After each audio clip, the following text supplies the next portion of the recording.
What will San Diego look like and be like 40 years from now?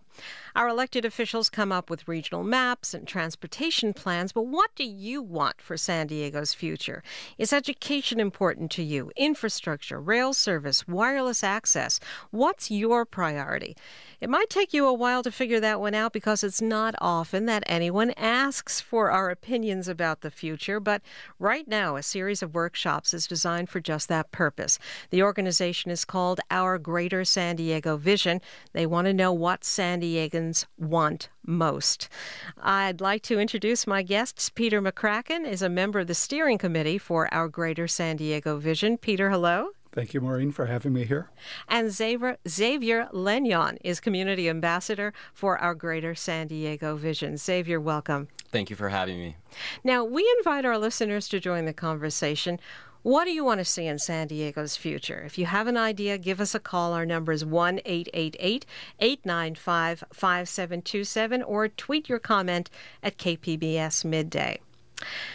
Peter, this initiative to get information about what San Diegans want for their future in the region, can you explain how you're going to be gathering up and compiling all that information and how it's going to be used? Absolutely. And the workshops that start today, actually at 1 o'clock, are part of a very, very involved process to engage as many people as we can in thinking about the future.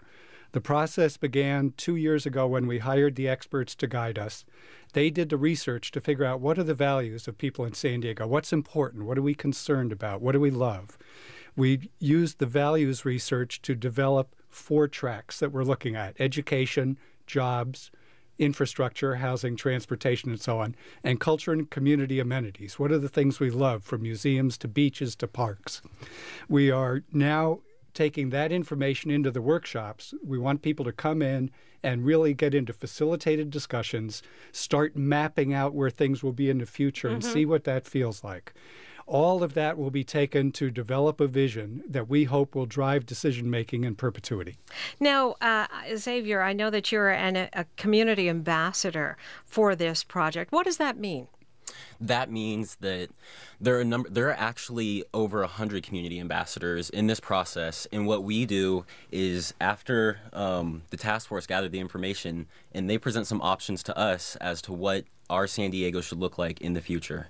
I see. And so do you have your own vision for what San Diego should look like in the future? I do, as a matter of fact. Well, tell us. What is it? Well, I want to see a San Diego that is both diverse and unified in all ways possible. I really want to focus on health and wellness, and almost most importantly, we really need to get on education and technology. These are all areas that I would like to see improvement in our future for our upcoming generations. Okay, so Peter, say Xavier is not a community ambassador, but he just goes into one of these workshops that you're having today and for the rest of this week and says something like that, which was great, by the way. How does that information translate into what you're doing in these workshops? Actually, there are 2 more steps to the process, but let me start with the workshops. Sure. Everybody's input in these workshops is going to be compiled by the consultant team that we hired. That is all going to be tied to the task force work, the subject matter experts.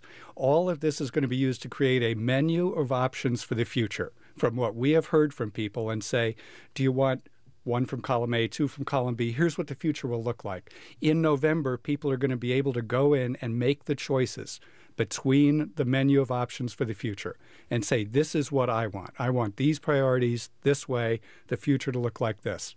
This is a large engagement process. We want every voice we can get. We want Xavier's. We want everyone's.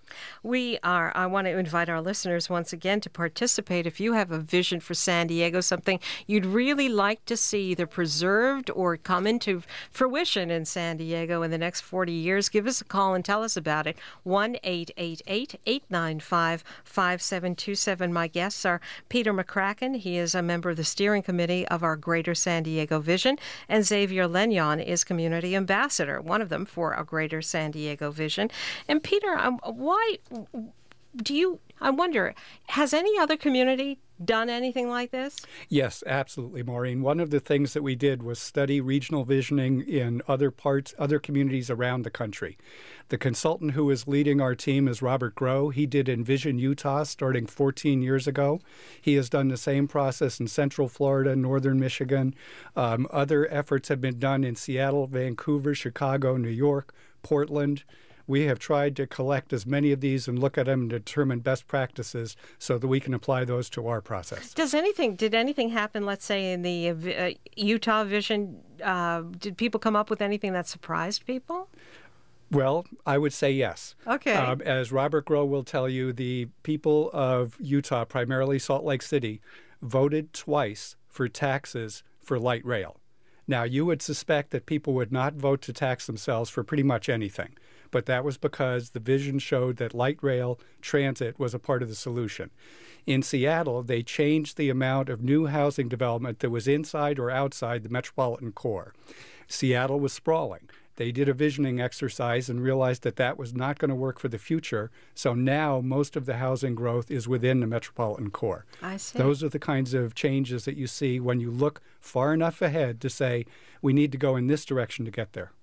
Again, taking your calls at 1-888-895-5727. Ignacio is on the line, and welcome to the show, Ignacio. Oh, hi. Thanks for taking my call. Yes, I've been commuting for the last 10 years from Santee all the way to La Jolla, and I would love to see a trolley line going from all the way from East County to UTC. Okay. That'll be it.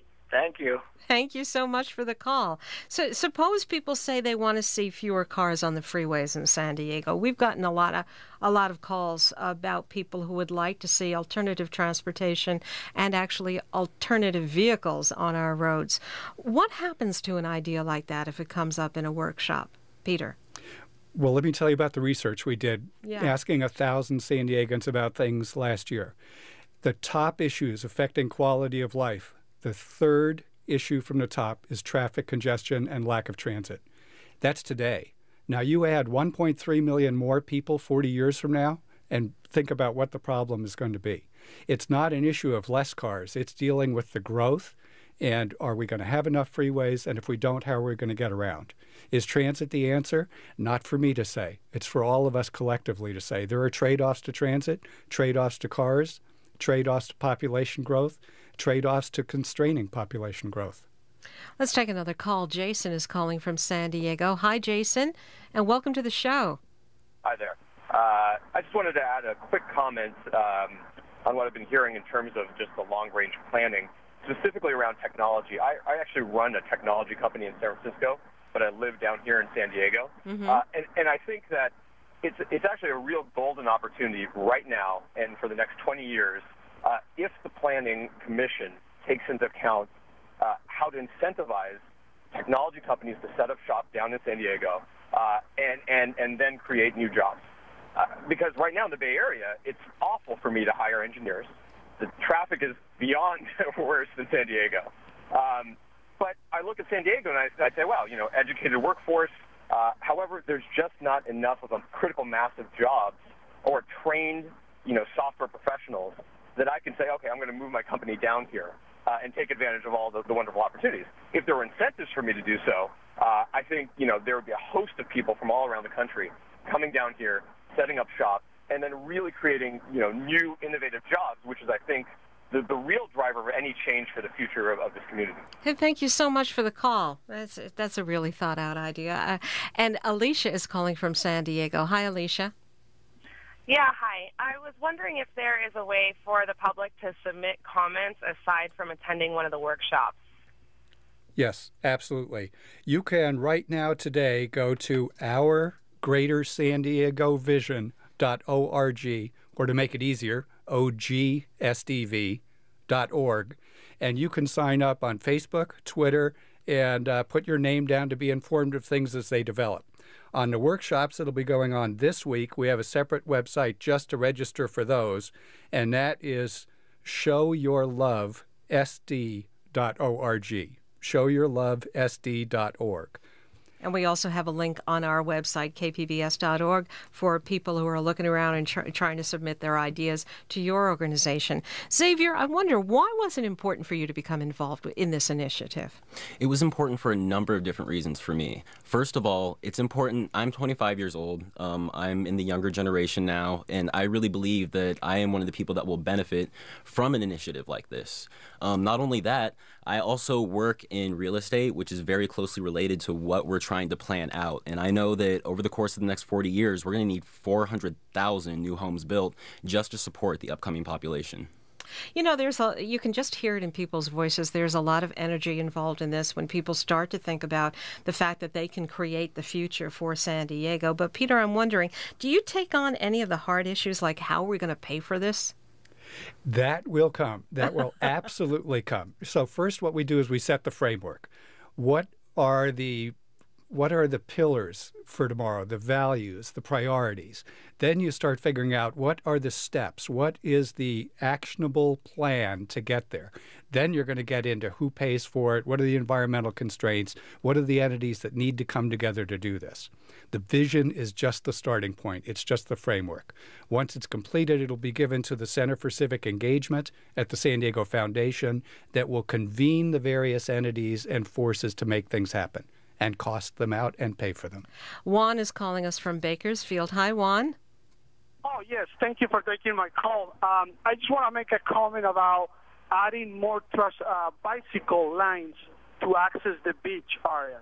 And Okay. thank you very much. I'll take that a bit. Well, thank you. They're not going to have visions for Bakersfield, but if you ride your bike here in San Diego, thank you very much for that call. And Felicia is calling us from Ocean Beach. Hi, Felicia. Yes, hi. I've been an OB local for over 20 years, and I'm down at the beach every day, and they took out our restrooms, public restrooms down by Dog Beach about 3 years ago, and they put up porta potties, and they left the showers. The building is just basically 4 walls and a chain link fence. It's all graffitied out, and I'd like to know when you're going to install those new bathrooms. I heard that they're putting the restrooms in at Mission Beach. They're putting a new lifeguard stand in there, but yet Ocean Beach, they're just kind of letting our community, look deteriorating. I'm curious. Felicia, thank you very much for the call. So we have everything from high-tech companies to restrooms. Is that the kind of wide berth, wide array of ideas that you're hoping to engender, Peter? Absolutely. Absolutely. It's everything about this community that's important to you today that you hope will be there for your children and grandchildren tomorrow. And it's from jobs to transportation to where are the closest parks to how do I get to the beach? Do I have to pay to be at the beach? All of that. Now, could you tell us once again about these workshops? They start today. Yes, the workshops start today. There will be 6 of them all around the county in different locations today, tomorrow, and the 15th. They will include facilitated discussions, instant polling on issues, and then really small group exercises where they're going to lay out large-scale maps of the region, and people are going to lay down on the maps where they think the housing, the jobs, and the transportation of the future should be. There'll be a lot of maps from a lot of groups, and all of that is going to have to be put together and pulled together as just one part of the input into the vision itself. Are they free? Yes. And do you have to register? You do have to register. And you can do that online the way we just told you. And the link is on our website, kpbs.org. That might be the easiest way to go about finding it. Probably. I've been speaking with Peter McCracken and Xavier Lenyon. I want to thank you both. Thank you very much. Maureen, the only other thing I would say is, hey, San Diego, the future is yours for the making. Thanks. Join us tomorrow at noon for Wednesday's midday edition here on KPBS. And if you'd like to comment on anything you hear on this show, give us your thoughts online, kpbs.org/midday edition, or follow us on Twitter at KPBS Midday. I'm Maureen Cavanaugh. See you tomorrow.